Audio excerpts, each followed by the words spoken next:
ले गईलू हमारो करेजा जखम पे दरलू नून। काढ़ी ले गईलू हमारो करेजा जखम पे दरलू नून।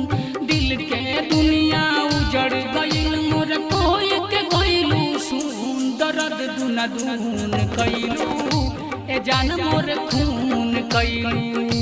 दर्द दुना दून कईलू ए जान मोर खून कईलू। चंदन रिकॉर्डिंग स्टूडियो झरिया।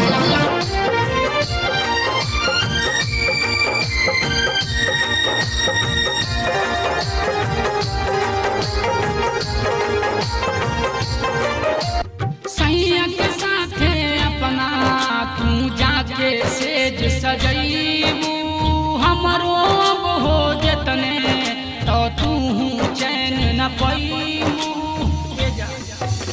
सैया के साथे अपना तू जाके सेज सजईबू।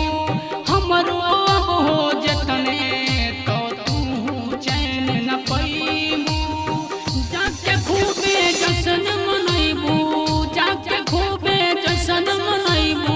मान तुहार हनीमून। दर्द दुना दून कईलू ए जान मोर खून कईलू।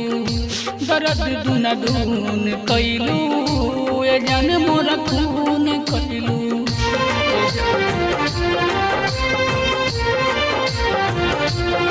चंदन रिकॉर्डिंग स्टूडियो झरिया।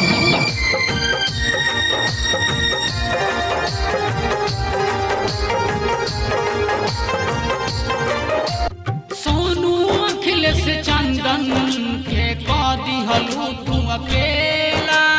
जिंदगी में हमारा गोरी लगवलू गम के मेला। सोनू अखिलेश चंदन के कदी हलू तू अकेला।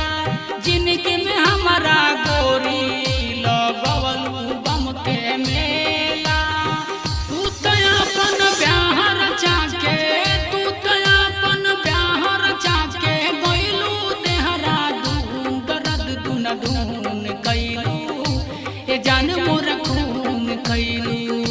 दर्द दुना दून कईलू ए जान मोर खून कईलू।